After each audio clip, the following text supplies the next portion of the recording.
물론 여긴 국민 라디오.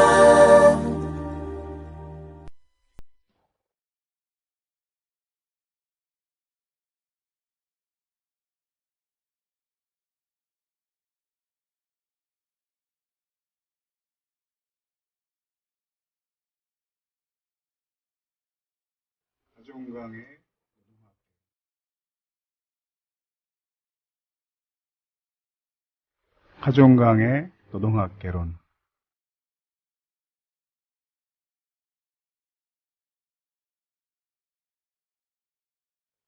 네, 안녕하세요. 하종강입니다. 가난한 자들에게 빵을 주면 사람들은 나를 성자라고 부르지만 왜 그들이 가난한지를 물으면 사람들은 나를 공산주의자라고 부른다. 브라질의 돔 엘데르 카마레아 대주교가 한 말입니다. 요 며칠은 온통 프란치스코 교황의 방문과 파격적인 행보들이 화제였지요. 많은 국민들이 교황의 말과 행동에 위로를 받았습니다. 세월호 유가족들은 처음으로 존중받는 느낌이었다고 말했습니다. 제발 우리 이야기를 한 번만 들어달라고 그렇게 대통령을 만나고 싶어 했지만 번번이 진압되기만 했던 가족들이 왜 교황 앞에서 울음을 터뜨렸는지 바쁘다는 그 사람만 모르는 것 같습니다. 커다란 의전용 차 대신 작은 차를 타고 다니면서 세월호 유가족을 위로하고 손잡아주는 교황의 모습에 신도가 아닌 사람들도 함께 고마워했습니다. 세월호 희생자 이승영 군 아버지에게는 전례 없는 세례를 직접 주관하고 프란치스코라는 세례명까지 주었습니다. 카마라 대주교처럼 프란치스코 교황은 가난한 자보다 가난하게 하는 구조를 비판합니다. 그의 말은 정확하고 거침이 없습니다. 살인하지 말라는 10계명을 현 시대에 맞게 고쳐 말하면 경제적 살인을 하지 말라가 돼야 할 것이다. 각국 정부는 기부의 문화를 장려하는 것이 중요하다. 그러기 위해 일자리 창출을 장려해 나가야 한다. 늙고 집 없는 사람이 노숙하다가 죽었다는 것은 뉴스가 되지 않지만 주가지수가 2% 떨어졌다는 것은 뉴스가 된다. 이런 경제는 사람을 죽인다. 이런 말씀들을 했습니다. 교황의 미사 자리에는 밀양의 주민들, 위안부 할머니들과 쌍용차 해고 노동자들이 초대됐습니다. 이런 것이 바로 진정한 선교이자 포교라고 할 수 있겠죠. 교황은 중립적이지 못하니 가슴에 단 노란 리본을 떼달라는 요구에 대해서는 인간적 고통 앞에서 중립을 지킬 수는 없다 하고 답했습니다. 이 말씀을 새기면서 오늘 노동학 개론을 시작하겠습니다.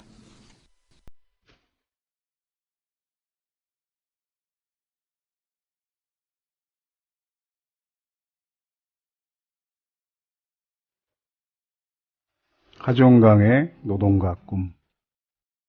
노동과 꿈은 제가 만났던 노동자들에 관한 이야기를 하는 그런 시간입니다.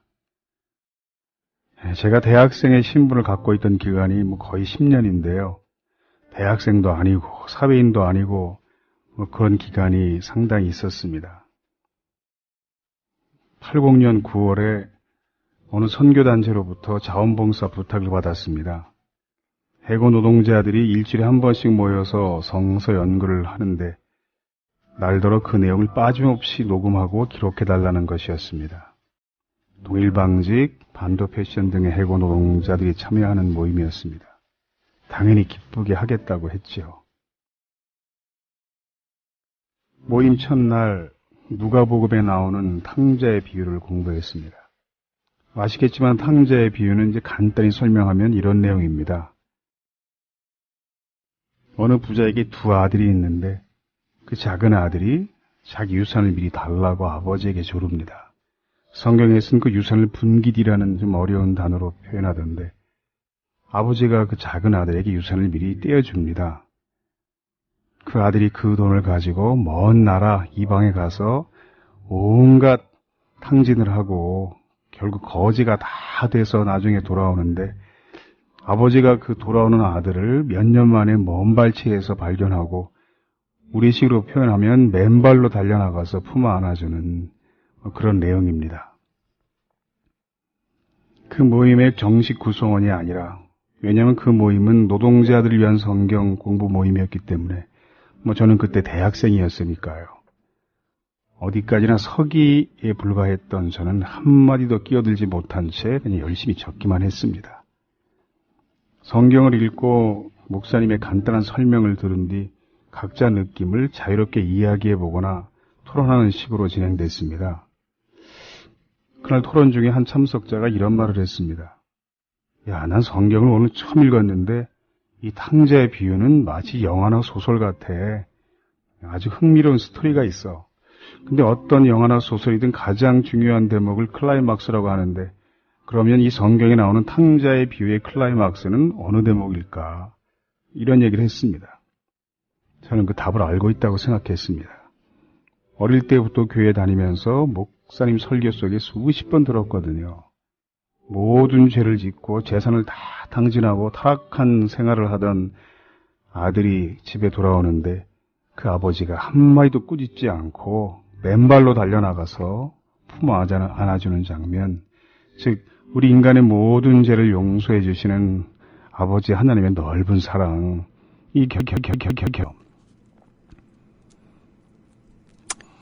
이런 것을 다시 찾았을 때 가족의 기쁨, 그 순간 더 이상의 정답은 있을 수 없다고 생각했습니다. 그런데 그 모임에 참석했던 고아원에 성장했다는 어느 나이 어린 여성 노동자가 이렇게 말했습니다. 나는 이 재산을 모두 탕진한 아들이 돼지 먹이로나 쓰이는 쥐엄나무 열매를 먹으려고 하는 순간, 이 순간이 클라이막스 같아. 아버지께 돌아가자. 이때 깨달았잖아. 굶주려 본 사람이 발길 진리로 향하는 거야. 정신적이든 물질적이든 고통당해 본 사람이 진리를 구한다고 생각해. 이런 말을 했습니다. 그 여성 노동자의 말은 커다란 망치가 되어서 제 뒤통수를 때렸습니다. 20여 년 동안의 제 신앙이 처음으로 크게 흔들렸습니다. 물론 그 해석이 정답이 아닐 수 있습니다. 그렇지만 세상에 이런 사람들이 있구나. 똑같은 성경을 읽고 그렇게 이해하는 사람들이 내 바로 가까운 곳에 살아가고 있었구나. 눈물에 젖은 빵을 먹어본 사람만이 그 고통을 아는 것일진데 나는 그동안 세상의 절반만 알고 나머지 절반을 까맣게 모르고 있었구나. 그런 생각이 떠나지 않았습니다. 그 열 몇 번의 성경 공부 모임 동안 저는 매번 그런 충격을 받았습니다. 그러니까 그날 첫 번째 모임에서 그 소녀가 했던 말은 이를테면 제 신앙의 분기점이 된 겁니다. 터닝 포인트였던 거죠. 그날 이후 저의 신앙은 제가 미처 모르고 있던 세상의 나머지 절반으로 걸어 들어가는 노정이었다고 해도 틀린 말이 아닙니다. 결국 그 경험이 없었다면 제가 지금 이 직업을 갖지 않았을지도 모릅니다. 노동 문제와 기독교가 제 인생 속에서 만나는 굉장히 중요한 순간이었습니다.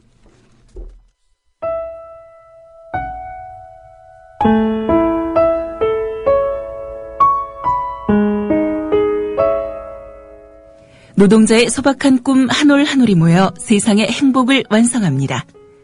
성공회 대학교 노동대학장 하종강의 노동학 개론.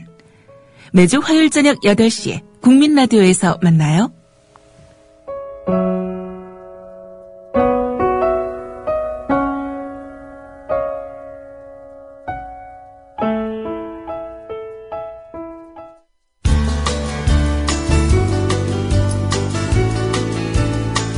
하종강의 어색한 사이.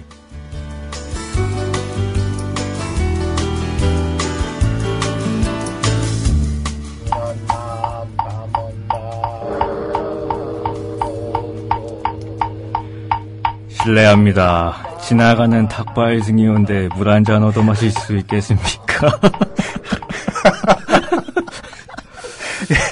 네. 어서 오세요. 오늘은 드디어 이제 지나가는 과객이 탁발승으로 네. 오셨는데 오늘 종교 특집이라고 해서 저는 사실 이제 조민 씨가 이 코너에 어떻게 말을 하며 들어올지 상당히 궁금했습니다. 왜냐하면 제 이제 어떤 기억이 있냐면 보통 스님 이렇게 표현하잖아요. 네네. 근데 제 어릴 때 어떤 교회 목사님이 왜 스님 꼭 이렇게 님자를 붙이면서 네네. 목사는 그냥 목사 이렇게 부르냐. 그러니까 스님은 그냥 스라고 불러야 된다. 그 옛날 깔깔 유머집 뭐 이런 데서 봤던 거 네, 같은데. 그래서 지나가는 스이온데 혹시 이렇게 소개할까. 네. 지나가는 노승이온데 소개할까 그랬는데. 저도 예, 지금 이거 탁발승이었습니다. 단어를 고민하다가 막 스님이 자신을 어떻게 낮춰 부르는지 막 찾아봤는데 뭐 너무 말이 어렵더라고요. 막 엽자 막 이런 게 있더라고요. 네. 남루한자 막 이런 뜻인데 그래서 그냥 지나가는 혹시 스님 탁발승. 법명은 어떻게 되십니까?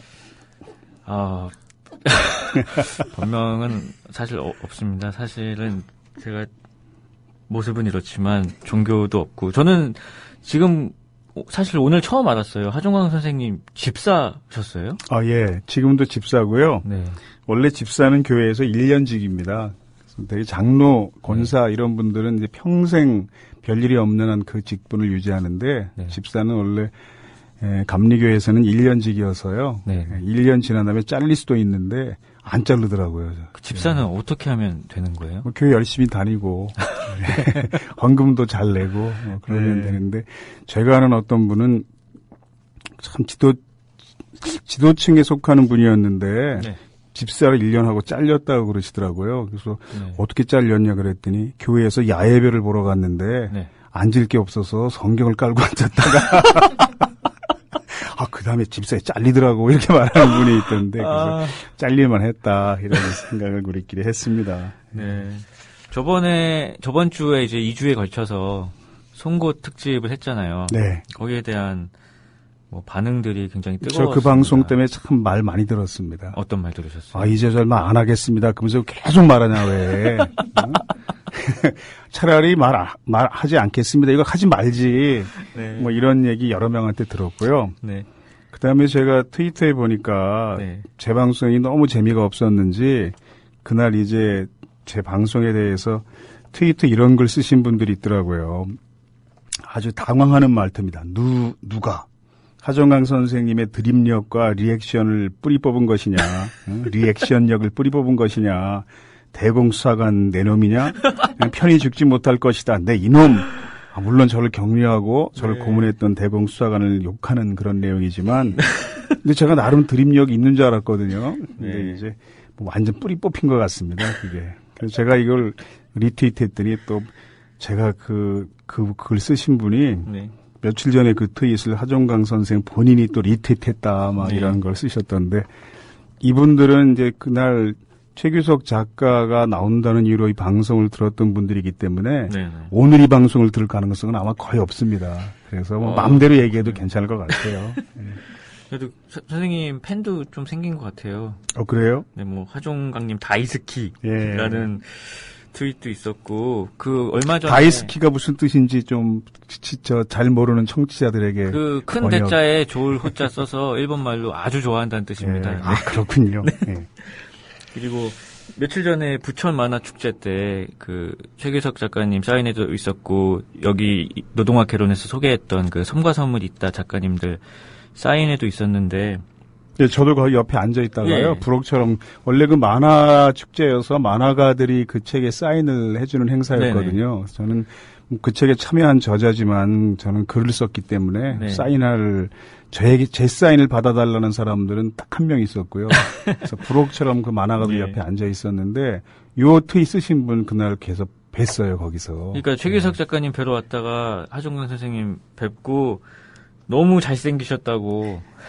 예, 만나는 것도 부록으로 만났네. 최규석 작가를 만나러 근데 왔다가 저를. 그 잘생기셨다는 말씀을 종종 듣지 않으세요? 사실 제 아내도 얼마 전에 그 선생님 뵙고 너무 영화 배우 같다고 그러셔가지고 그랬던 기억이 납니다. 종종 네. 들으시죠? 예전엔 조금 들었습니다. 그리고 그 전설이 있잖아요. 수배전단에 제 인상착의가 제 얼굴 사진 밑에 미남형 이렇게 써있었다고. 가문의 전설인데요. 근데 여기 지금 게시판에 보니까 아주 중요한 질문이 하나 올라왔네요. 진짜 스님이세요? 아니요, 사실 저는 스님 아니고요. 종교도 없고 그냥 머리를 빡빡 밀고 다녀서 그냥 주변에서 농담처럼 그렇게 부르고 있습니다. 네. 또 이번 기회에 그 송곳에 대해서 열렬한 지지를 보내주신 제 드립력 없다고 글 쓰셨던 뭐 이런 글도 있었어요. 뭐 계속 이분이 쓰신 건데 아유 하종강 선생님 감기는 나으셨지만 대신 방송의 재미가 희생되었네요. 누가 선생님 분량 좀 대신 져드려라 이런 분도 있는데 제가 나이가 좀 젊었으면 이런 거 읽고 상처받았겠지만 네. 전 이런 대상이 될 수 있다는 게 오히려 상당히 기뻤고요. 네. 이 방송 들을 리가 없지만 혹시 들으셨더라도 제가 기분 나빠서 한 이야기는 절대 아니라고 생각해 주시기 바랍니다. 그래서 이런 글을 쓰셨던 분들은 되게 이제 보니까 그 계정 이름이 고신이를 찾습니다. 가스통, 주광민, 이수인, 치즈빵 뭐 이런 이름들을 쓰시는 분들인데 네. 송곳에 대한 지대한 관심을 갖고 있다는 것에 대해서 전부 그 송곳의 등장 인물들 이름이죠. 네. 오늘은 그 노동과 종교에 대해서 이제 말씀을 나눠볼까 하는데요. 이번에 프란체스코 교황도 방문하셨고 또 종교의 사회적인 책임에 관해서도 많이 이야기를 하는데요. 예. 그 종교 속에서 노동 문제는 어떻게 다뤄지는지가 궁금하고요. 또 선생님께서 집사시잖아요. 예. 그래서 듣자하니 교회에서 정통으로 컸으면 신도들이 시계랑 금붙이들 많이 풀어서 냈을 정도로 부흥 설교도 잘하신다고. 정말입니까? 예, 그건 진짜 부흥사 목사님들이 들으면 화낼 얘기긴 한데 제가 청소년 시기에 굉장히 교회를 열심히 다녔어요. 네. 한 2년 동안을 새벽 예배를 하루도 안 빠지고 다닌 적이 있었는데 그래서 영하 10몇 도 막 되면서 눈이 펄펄 내리는 날도 목도리 다 두르고 중무장하고 교회를 걸어서 한 30분 새벽 기도하러 찾아가고 이런 기간이 한 2년 있었습니다. 그리고 교회는 부흥회라는 걸 하잖아요. 보통 심령 대부흥성회 이런 이름으로 하는데 네. 청년들이 이제 수련회를 가면 네. 거기 이제 그 부흥 강사 흉내를 아주 개인 요즘 말로 개인기죠. 네네. 똑같이 내는 사람들이 한두 명씩 있어요. 네. 그러면 본래 이제 부흥 강사가 열심히 사람들을 열정적으로 감동시키면 설교 듣다가 정말 시계 풀르고 금반지 빼서 막 헌금하며 내고 이런 사람들이 있습니다. 네네. 근데 제가 이제 어느 부흥 강사 흉내내고 막 수련회 가서 그 백사장에서 모닥불 피워놓고 둥그렇게 둘러앉아가지고 놀 때 막 네. 그런 거 하면 그때 이제 막 그 리액션으로 시계 풀르고 막 이러는 친구들이 이제 있어서 그런 얘기가 나왔고요. 네네. 좀 전에 제가 그 노동과 꿈 코너에서 말씀드린 노동자들을 만난 성경 공부도 이제 기독교 도시산업선교회라는 네. 단체에서 한 모임이었거든요.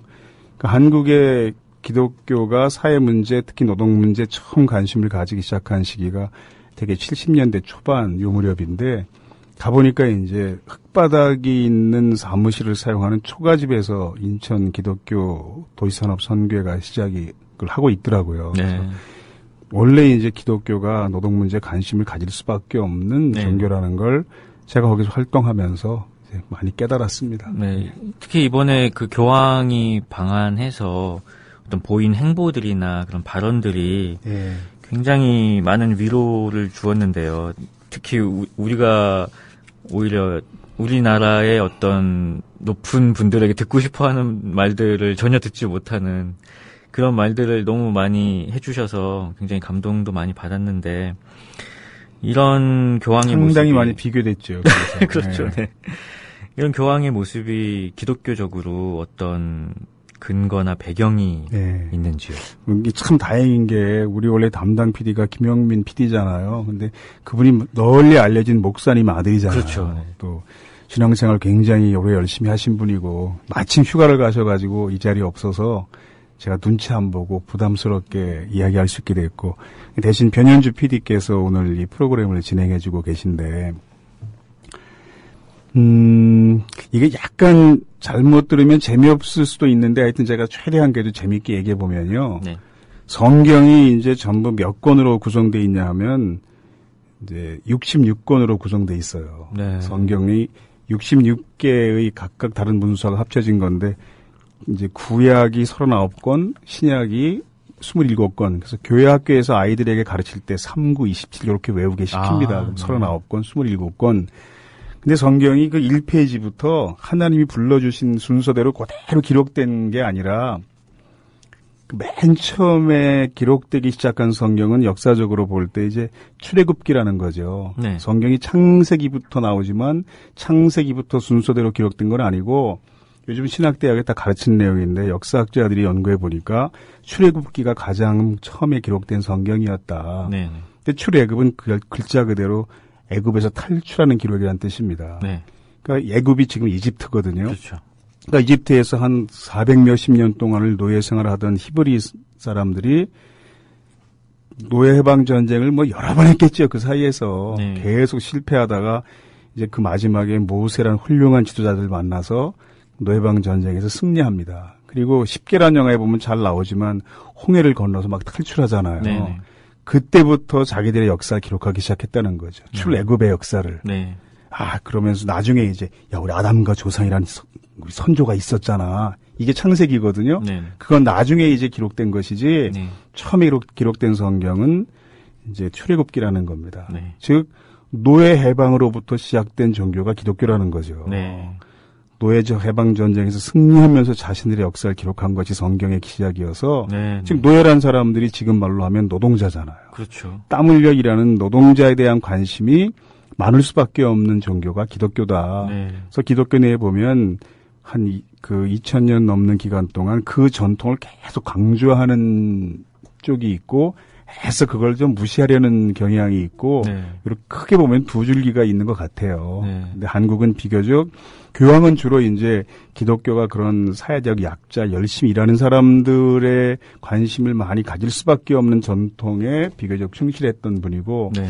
요즘 비난받는 많은 이제 개신교 목사들이나 뭐 성직자들은 그 정신을 좀 잃어버린 쪽에 생각을 많이 가지고 있는 그런 줄기에 속한다. 뭐 네. 쉽게 말하면 그렇게 얘기할 수 있고 제가 뭐 신학을 전공한 사람은 아니지만 신앙생활을 그래도 평생 한 사람으로서 그만큼은 얘기할 수 있다고 네. 생각합니다. 그 성경에 보면 6일 일하면 이제 하루 쉬라고 나와 있잖아요. 네. 그것도 거기에 뭐 달린 부연이 그래야 네가 쉬어야지 네 나귀도 쉬고 네 노비도 쉬고 뭐 하인도 쉬고 뭐 그렇다고 돼 있는데 야, 그거는 이제 교회를 몇십 년 다닌 사람도 대부분 잘 모르는 얘기인데 스님이 그런 얘기를 하니까 이게 참 이상하네. 근데 하여튼 원래 성경에는 게 어떻게 돼 있냐면요. 네. 천지창조라는 게 있잖아요. 하나님이 이제 이 땅을 창조하셨는데 네.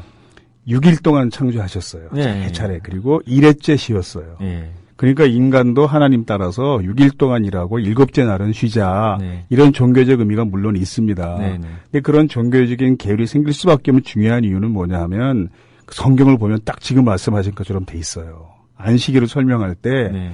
6일째가 되면 주인인 너부터 쉬어라. 네. 그래야 너의 종도, 남종도 쉬고 여종도 쉬고 나귀도 쉬고 집에 있는 나그네도 쉴 수 있다. 네. 그다음 성경에 나오는 나그네라는 것은 이렇게 팔자가 좋아서 여행 다니는 사람들이 아니고 지나가다가 그 집에 기숙하는 거두어준 이런 사람들을 얘기하는 겁니다. 네네. 그러니까 뭐 불황자일 수도 있고 오갈 네. 데 없는 사람일 수도 있고 그러니까 주인인 네가 열심히 일하면 너희 종도 쉬지 못한다. 네. 하다못해 그 가축도 쉬지 못한다. 그러니까 7째 날 되면 너부터 쉬어라. 네. 이런 성경이 나와 있어요. 네. 그러니까 기독교라는 종교에서 그런 안식일 계율이 생길 수밖에 없었던 중요한 역사적 배경은 땀 흘려 노동하는 사람들의 수고를 아는 그런 종교이기 때문에 네. 그런 계율도 생긴 것이다. 이런 해석을 요즘은 광범위하게 학자들이 합니다. 네. 뭐 그런 주장한다고 이단이란 말 듣는 것도 아니고요. 예. 좀 한국 기독교는 그런 성경에 나와 있는 그런 정신을 어떻게 계승을 했나요? 지금 뭐 계승이 잘 되고 있나요? 사실 기독교에 대한 보통 잘 안 되고 있으니까 전 세계 가장 큰 교회 50개 중에서 절반 이상이 한국에 지금 있다고 그러거든요. 저희 동네도 지금 엄청 큰 거 생기고 있어요. 동네마다 다 있죠. 베델 교회라고. 예. 네. 뭐가 엄청나게 큰 게 생기고 있어서 설마 교회는 아니겠지 했는데 탑이 하나 올라가더라고요, 중간에. 예. 그래서 교회구나. 정말 큽니다. 저희 동네. 근데 한국 기독교가 지금처럼 될 수밖에 없었던 이유도 여러 가지가 있는데요. 오늘 네. 한 가지만 말씀드리면 일제 시대에 네. 당시 대부분의 이제 성직자들이 특히 이제 개신교 목사님들이 뭐 어떤 통계는 99%였다 이렇게 말하기도 하던데 네. 신사참배에 동의했다는 거죠. 하나님의 뜻이니 다 가서 절하시오. 그 일제 압박 때문에 그렇게 할 수밖에 없었다는 겁니다. 네. 물론 인간이 그럴 수 있어요. 나약한 존재이기 때문에 그 순교라는 걸 아무나 할 수 있는 건 아니거든요. 네. 자신이 옳다고 생각하는 생각이나 신앙을 위해서 목숨 바치는 건 아무나 할 수 있는 건 아니고 네. 인간이 그럴 수 있고 배운 사람일수록 나약해서 그럴 수 있습니다. 네. 그러면 이제 해방된 뒤에 그걸로 사과하고 반성하는 과정을 거쳐야 됩니다. 기독교적으로 회개해야죠. 네. 통해 자복하고 내가 정말 잘못했다. 용서해달라. 이렇게 사과하고 물러나든지 다시는 그러지 않겠다고 약속하든지 근데 이런 절차가 전혀 없이 그렇게 하나님의 뜻을 배신하고 신사참배가 하나님의 뜻이라고 거짓말했던 사람들이 바늘끝만큼의 반성의 절차도 없이 네. 계속 한국 기독교의 중심이 되온 거거든요. 신학교 설립하고 네. 후배 목사 양성하고 네. 뭐 이런 역사 속에 친일파 청산이 안 된 거와 똑같은 문제점이 한국 종교 내에도 있기 때문에 네. 도덕적인 우월성을 상실한 사람들이 가장 중요한 중심에 있지 못하는 뭐 이런 현상이 생길 수밖에 없었다는 의견도 있습니다. 네. 선생님께서 처음 노동운동에 뛰어든 것도 기독교적인 배경이 있다고 들었는데, 그게 아까 얘기한 것처럼, 네. 이제 돌아온 탕자의 비유 이런 걸 이야기하다 보니까, 네. 성경 속에 이런 무한한 가능성이 있고, 네, 네. 성경이란 것이 기본적으로 노동자에 대한 애정이 있을 수밖에 없는 내용이 곳곳에 있구나. 네. 이걸 깨닫게 된 거죠. 제가 아까 탕자의 비유 이야기를 했는데, 두 번째 날 공부한 것은 이제 선한 사마리아 사람의 비유입니다. 네. 그 선한 사마리아 사람은 장하준 교수가 쓴 책 제목에도 쓰였기 때문에, 그렇죠. 그래서 많이 사람들에게 알려졌지만, 강도 만난 사람을 지나가던 사마리아 사람이 자기 재산을 다 중요한 재산을 털어서 도와줬다 이런 내용이거든요. 네. 근데 사마리아 사람이라는 것은 상징적으로 그 당시에 가장 멸시받고 한국 사회에서는 이런 뚜렷한 계급 구조가 없기 때문에 적당히 예를 들기 좀 어려운데 그 사회에서 가장 인정받지 못하고 이러던 사람의 거의 대명사처럼 쓰이는 존재입니다. 근데 그런 사람이 강도 만난 사람을 거의 죽을 지경에 있는 사람을 자기 재산을 다 털어서 도와주었다. 뭐 이런 내용입니다. 네. 근데 둘째 날 그 비유를 공부하는데 또 어떤 노동자가 남자 노동자인데 이런 말을 해요. 자기가 이제 제1교회 기도회 사건이라는 게 있었어요. 인천 지역에. 그 기도에 참석했다가 경찰에 연행당해서 구류를 며칠 살았다. 네. 근데 연행 과정에서 안경이 깨졌다는 겁니다. 네. 근데 자기 일상생활이 거의 불가능할 정도로 안경이 없으면 시력이 참 나쁜 사람인데 유치장에 자기가 수감돼 있을 때 유치장 옆방에 어떤 청년이 경찰에 강력히 항의하더라는 거예요. 저 사람은 안경이 없어 일상생활이 불가능하다. 안경을 지급해라. 너희들이 연행할 때 깨뜨렸으니까 경찰이 지급해라. 근데 80년도, 81년도는요. 그런 걸 경찰서 가서 주장할 수 있는 시대가 아니었습니다. 네. 그래서 그 청년은 붙들려 나가서 무수히 두드려 맞았다는 거죠. 그런데 자기가 모르는 사람이었다는 겁니다. 네. 그러면서 하는 말이 난 그 사람이 선한 사마리아 사람 같습니다. 자신에게 아무 손해가 없이 남을 도울 수 있는 것은 누구나 할 수 있지만 자신의 큰 손해를 감수하며 남을 돕는 것, 난 그게 선한 사마리아 사람을 생각합니다. 네. 이런 말을 어떤 노동자가 또 했어요. 네. 근데 이게 열 몇 번의 모임 속에서 거의 매번 그런 충격을 제가 받았기 때문에 네, 네. 이 기독교와 노동이 만날 수도 있다. 네. 이런 가능성을 제가 보게 된 거죠. 네. 그러니까 제가 생각을 조금 정리할 겸 이 대목에서 노래를 한 곡 들었으면 좋겠는데요. 네. 금관의 예수란 노래가 있습니다. 네. 전 김민기 씨가 작곡을 했고 직접 김민기 씨가 부르기도 했지만 이제 오늘은 김민기 씨 목소리가 아니라 이제 다른 사람 목소리, 아마 양희은 씨의 목소리로 듣게 될 것 같은데 전 개인적으로 김민기 씨 노래가 이제 좋긴 한데 왜냐하면 그 수배전단에 있는 사진을 보고 그때 어떤 사람이 청계천에 그 레코드판 가게에 가서 네. 정말 어렵게 뒤져가지고 김민기 씨의 그 레코드판을 샀다는 거예요. 네. 근데 그 레코드판 자켓에 표지에 김민기 씨 얼굴 사진이 있는데 그 사진 코 아래 부분이 수배전단의 하선배 얼굴이랑 똑같다 그래가지고 후배들이 그 음악을 들으면서 제 생각 나가지고 눈물 지었다 이런 얘기를 나중에 그 들은 적도 있는데 제가 이제 그 74년 11월 달에 대학교 1학년 때 처음 데모하고 잡혀갔어요. 네. 그때 데모할 때 제가 이 노래를 불렀어요. 네. 그래서 뭐 결국 노래했다고 잡혀간 건데 그래서 그때 강당에서 학생들이 모인 앞에서 제가 이 노래를 불렀던 기억도 있어서 네. 개인적으로 저와 인연이 깊은 노래인데 금관의 예수 잠깐 듣겠고요. 네. 예, 가사 내용 뭐 이렇게 들으시면 무슨 뜻인지 대충 알 겁니다. 네, 한번 들어보겠습니다. 준비됐죠? 예.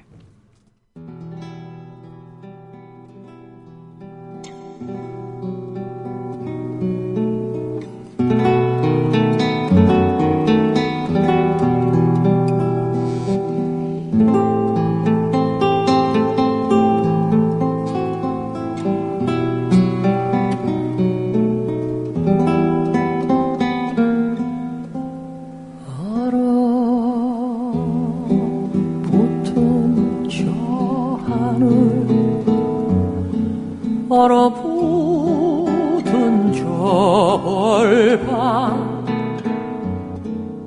태양도 빛을 잃어 캄캄한 저 곤욕의 거리 어디에서 왔나 얼굴 여윈 사람들 무얼 찾아 헤매이나 첫눈 저 메마른 손길 오 주여 이제는 여기에 오 주여 이제는 여기에 오 주여 이제는 여기에 우리와 함께 하소서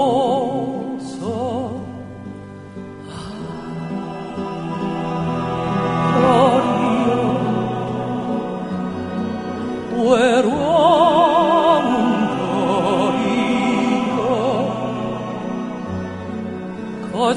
거절당한 손길들에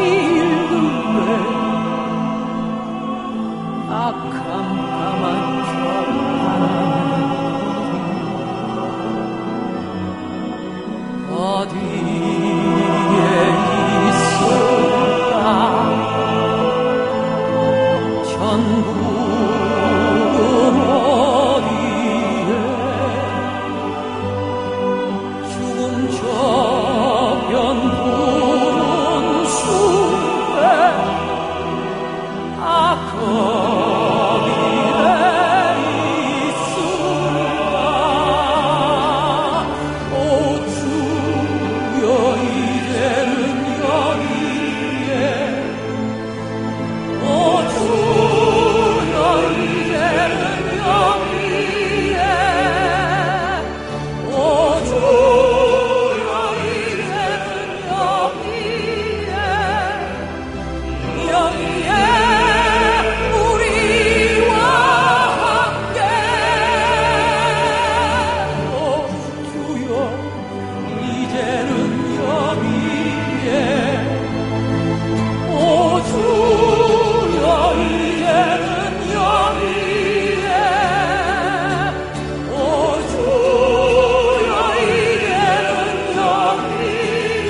박수 소리까지 들리고 이러니까 마치 제가 옛날에 불렀을 때 현장감처럼 저는 거의 빙의가 되는데, 그러니까 이게 지금 세월호 사건도 마찬가지지만 너무 외면하니까 네.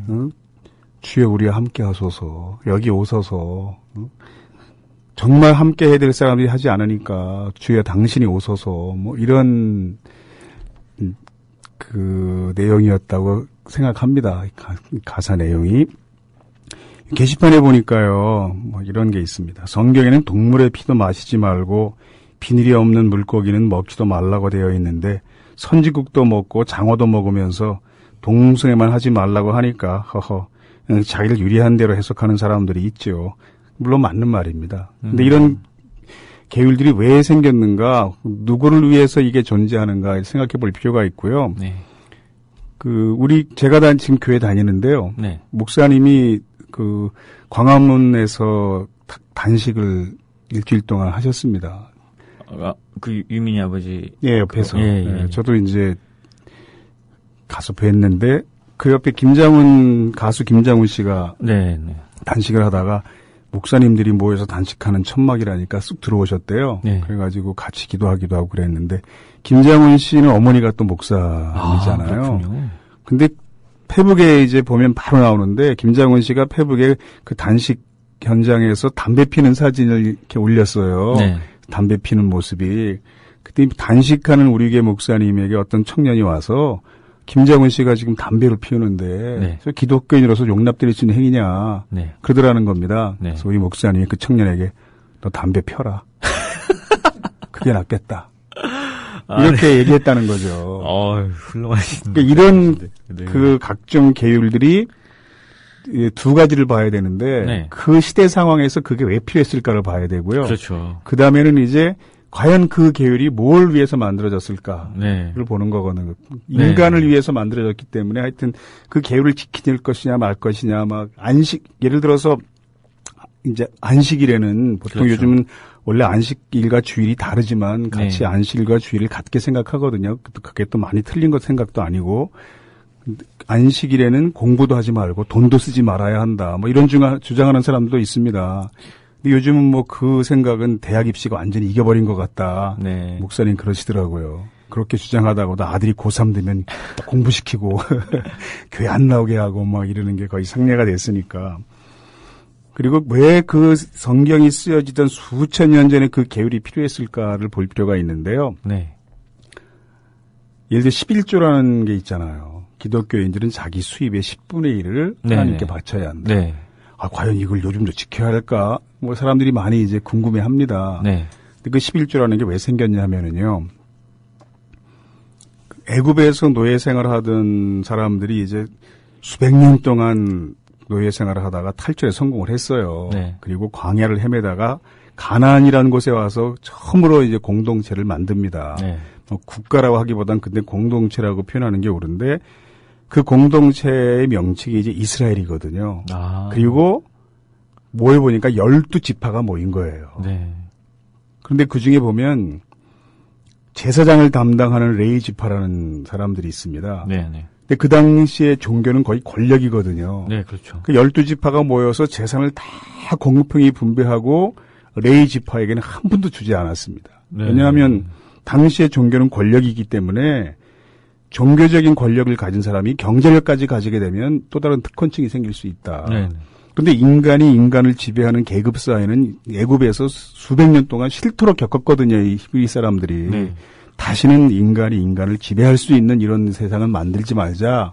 이걸 아예 미연에 방지하기 위해서 종교적인 권력을 가지고 있는 제사장을 배출하는 레위 지파에게는 한 푼의 재산도 주지 않고 나머지 11지파가 자기 수입의 10분의 1씩을 모아서 그들을 먹여 살린 겁니다. 네. 그 말하자면 요즘의 세금 같은 거죠. 네네. 요즘처럼 세금 제도가 다 발달돼 있고 이런 사회에서는 사실 성경에 나오는 11조를 글자 그대로 고지고대로 지킬 필요는 없다. 그렇죠. 네. 뭐 이렇게 생각합니다. 근데 저는 이제 오랜 신앙생활의 습관으로 이걸 꼭 내야 되나 이러면서 11조를 내는 편이긴 해요. 네. 내는 편이라는 것은 이걸 막 몇천, 몇백, 몇 원까지 정확히 계속해서 내지는 않는다는 뜻이고요. 네. 대충 10분의 1 정도라고 생각되는 금액을 그래도 이제 오랜 신앙생활의 습관으로 내는 편이어서 뭐 그거 안 낸다고 저는 안 내는 사람 비난하진 않지만 그러니까 11조란 것도 그렇게 생긴 거거든요.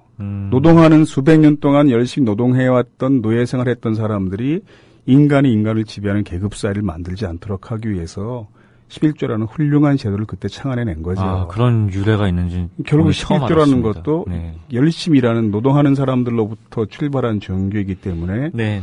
뭐 생길 수밖에 없는 계율이었다 이런 네. 해석이 있고요. 이 해석을 뭐 100% 믿지 않아도 괜찮습니다. 네. 아 이런 해석도 있구나. 네, 네. 이 접근하시면 되고요. 게시판에 보니까 또 이런 글이 있네요.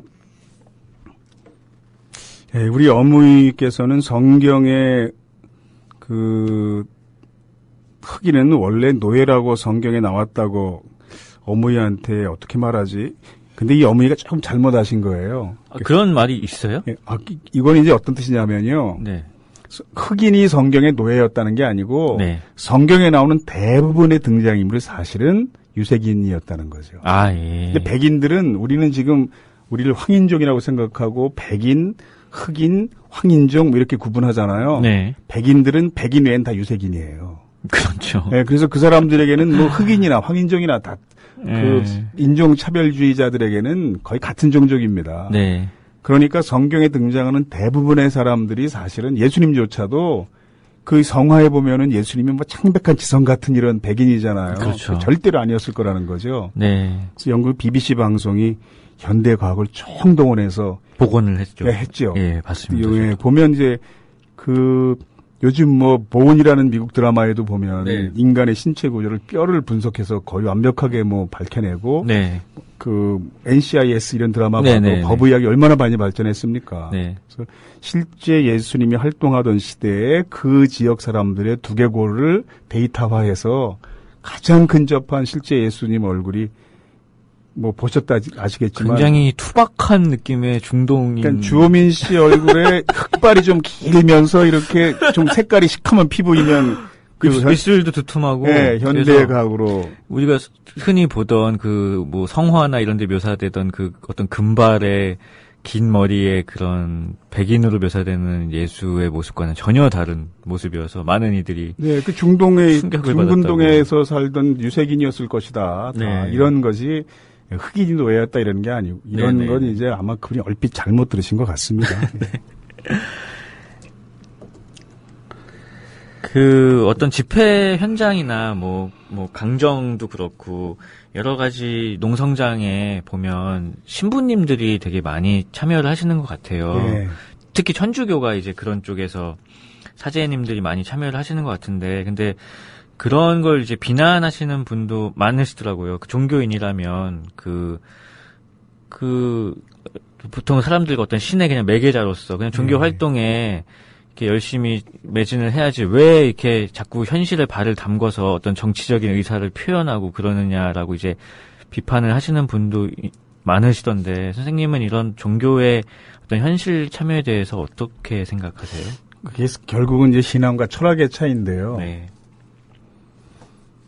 제가 한진중공업에 그 몇 번 갔었습니다. 네. 근데 길바닥에 이렇게 다 그 해진 그 방수 깔개 있잖아요. 텐트 밑에 까는 반짝반짝한 비닐로 만든. 네네네. 그게 다 해진 그런 자리 위에 허름한 반바지를 입고 티셔츠를 입은 분이 앉아 있다가 하종강 선생님이시죠? 그러더라고요. 네. 그 부산의 한진중 정문 앞에서 예, 그랬더니 제가 신부입니다. 그래서 제가 이제 그분하고 굉장히 가깝게 지냈어요. 네. 서신부님이라고. 대한문 앞에서 쌍용차 미사를 열심히 드리고 이랬던 분인데 굉장히 젊은 분이지만 제가 정말 존경하는 그런 신부님이거든요. 네. 근데 그런 신부님들의 머릿속에 내가 들어가 보지 않았지만 근데 그분들의 생각은 이제 이런 걸 겁니다. 종교가 제가 전에도 한번 이야기한 것 같은데 인간의 영혼을 아무리 구원해도 이 잘못된 사회 구조가 바뀌지 않으면 그 영혼이 구원된 인간이라도 그 잘못된 구조 속에 갇혀 있잖아요. 네. 그러니까 종교는 인간을 행복하도록 하기 위해서 왜 인간이 행복해져야 되냐 하면은요. 성경에 보면 인간을 하나님 모습대로 창조했다고 돼 있어요. 네. 그러니까 하나님 모습대로 창조된 인간이 이렇게 비참하게 비정규직으로 해고 노동자로 살아가는 건 이건 하나님의 존엄스러운 모습이 아니다 결코. 네. 그러니까 인간적인 권리를 회복하는 것이 하나님 모습에 가까워지는 것인데 영원히 구원이 된다 하더라도 그 사회 모순된 구조 속에 갇혀 있으면 그 사람의 삶은 행복해질 수가 없다. 네. 그러니까 모순된 구조를 바꾸는 일도 종교는 해야 한다. 이런 생각을 하는 이게 사회구원론이라고 그러거든요. 아, 예. 예, 개인의 영혼을 구원하는 것을 강조하는 것을 개인구원론 뭐 이렇게 구분하기도 합니다. 네.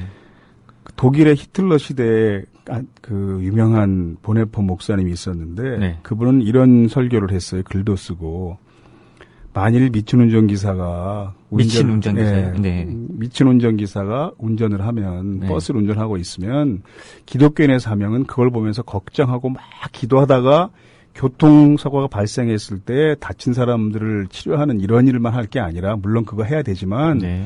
버스에 올라타서 그 미친 운전기사를 끌어내리는 것도 기독교인들의 사명이다. 아. 하나님의 명령이다 그게. 네네. 이런 주장을 했습니다. 네. 굉장히 적극적인. 그러니까 그 당시 미친 운전기사가 누구겠어요? 히틀러죠. 네. 보네포 목사님은 결국 히틀러에게 사형당하거든요. 아. 그러니까 지금 뭐 강정마을을 지키고 그 이북에 갔다 와서 구속되고 눈물과 고통 속에 있는 사람들 곁을 항상 지키는 성직자들은 되게 이제 그런 분들과 같은 생각을 가지고 있는 거죠. 네, 그렇군요. 그래서 한국에도 보면 이제 서남동 박사님이라든가 이런 신학자들에 의해서 민중신학이라는 그 체계적인 계보가 있어요. 네. 근데 민중신학은 국제학회에서도 번역돼서 이렇게 People's Theology라고 부르지 않고 네. 그냥 영어로 MINJUNG Theology 이렇게 민중신학이라고 표기할 정도로 네네. 독자적인 학문 체계를 갖춘 신학이라고 이제 볼 수 있는데요. 네. 그 민중신학 속에서는 되게 그런 걸 굉장히 중시하는 거죠. 여기는 국민 라디오 그대 오르는 언덕이라는 곡입니다. 작곡가 류영선 씨가 대학교 4학년 때 문익환 목사님, 늦봄이라고 우리가 부르는 분이죠. 늦봄 문익환 목사님이 방북하는 것을 보고 이 곡을 지었다고 합니다. 당시 문익환 목사님은 수구 세력들한테는 정신병자라는 욕을 먹었고 통일운동에 관심이 많았던 사람들한테는 소영웅주의자이거나 감상주의자거나 뭐 이런 비난을 듣기도 했습니다. 다른 학생들과 마찬가지로 류 씨에게도 문 목사님의 방북은 충격이었습니다. 그러나 문익환 목사님이 영웅이 되기 위해서 혹은 자기 감정에만 사로잡혀서 저지른 일이라고 생각하지 않았다고 합니다. 신앙인으로서 고뇌와 결단이 있으리라 생각한 거죠. 생각 끝에 문 목사님이 갈라진 조국 메마른 땅을 적실 물꼬를 텄다 하는 것, 통일운동 조직의 이익을 생각하고 자신의 안위를 계산했다면 목숨을 내걸고 그런 일을 감행하기는 불가능했을 것이다 이렇게 생각하고 그러한 용기는 역사 속에 신음하는 이들과 함께 하시는 신을 믿는 신앙에서 나왔을 것이다 이렇게 확신하면서 문 목사님을 생각하며 격려하는 이 노래를 이제 만든 겁니다. 그 가사 중에 보면 뭐 버려진 사선 철길을 따라 이런 내용도 있고요. 부활의 언덕을 오르는 뭐 이런 내용들이 있습니다. 그래서 그 다음부터 문익환 목사님 추모 집회일 때마다 이 노래가 불러지곤 하는데 류영선 씨는 언젠가 대중 집회 때 문익환 목사님을 강단에 불러서 이 노래를 불러줄 수 있는 기회를 얻었습니다. 문익환 목사는 자신이 가는 길을 헤아리는 이 청년의 손을 꼭 붙잡고 시를 읊어 주었다고 합니다. 부활의 언덕이라는 가사가 있는데요. 그럼 이제 부활에 대해서 잠깐 또 이야기할 필요가 있는데, 시간이 한 1분밖에 안 남았네요, 지금. 왜 부활신앙이 기독교에 있었겠느냐, 이제 그런 거죠. 기독교의 부활은 이제 불교의 윤회와는 좀 다릅니다. 그러니까 불교의 윤회는 죽었다가 다른 세상에 태어나는 것이지만, 기독교의 부활은 죽은 사람들이 땅에 묻힌 그 시체에 생기가 돋고 숨을 쉬면서 바로 그대로 살아난다는 것이거든요. 그러니까 기독교인들은 화장하지 말라고 예전에 주장을 했었는데 왜냐하면 언젠간 다시 생기가 돋아 살아날 육체이기 때문에 화장하지 말고 땅에 묻으면 언젠가는 다시 부활할 것이다. 이게 기독교의 부활입니다. 그러니까 다른 세상에 태어나는 것이 아니라 현세에서 다시 살아나는 것. 이게 기독교의 부활이거든요. 왜 기독교의 교란벌이 생겼을까? 이런 해석이 있습니다. 이 해석이 꼭 맞는다는 게 아니라 이런 접근도 있다 하고 참고해 주시기 바라고요. 그러니까 그 수백 년 동안의 애굽에서의 노예 생활을 하면서 그 노예들이 모세를 만났을 때만 노예방 전쟁을 했겠습니까? 그동안 수없는 노예방 전쟁에서 수없이 많이 패했겠죠. 이 성스러운 전쟁, 하나님의 전쟁에서 거룩한 전쟁에서 너무 많은 노예들이 계속 죽으니까 그때는 어떤 신앙이 필요했겠습니까? 우리가 지금 죽지만 언젠가 다시 살아나는 거야. 그때 살아나면 그때 우리 원수 갚는 거야. 이런 신앙이 자연스럽게 필요할 수밖에 없었을 거라는 거죠.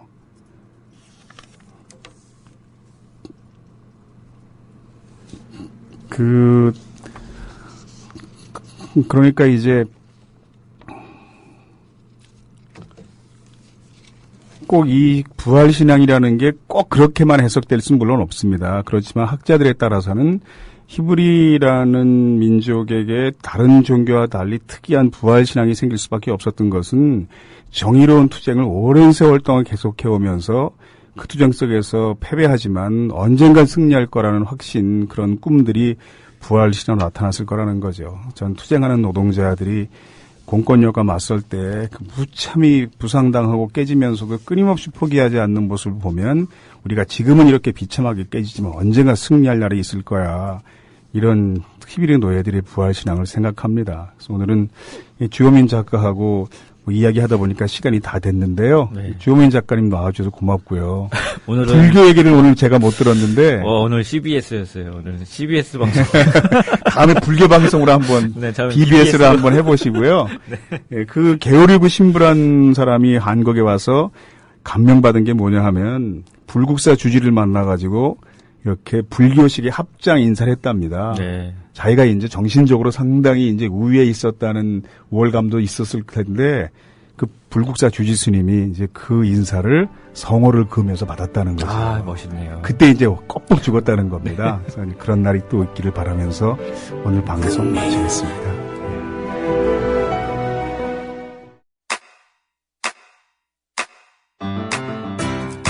국민 라디오 지지하는 4가지 방법 아시나요? 다운로드하기, 별점 주기, 댓글 달기, 구독하기. 국민 라디오를 보다 많은 이들에게 전할 수 있는 가장 손쉬운 방법. 다운로드하기, 별점 주기, 댓글 달기, 구독하기. 잊지 마세요. 다운로드하기, 별점 주기, 댓글 달기, 구독하기.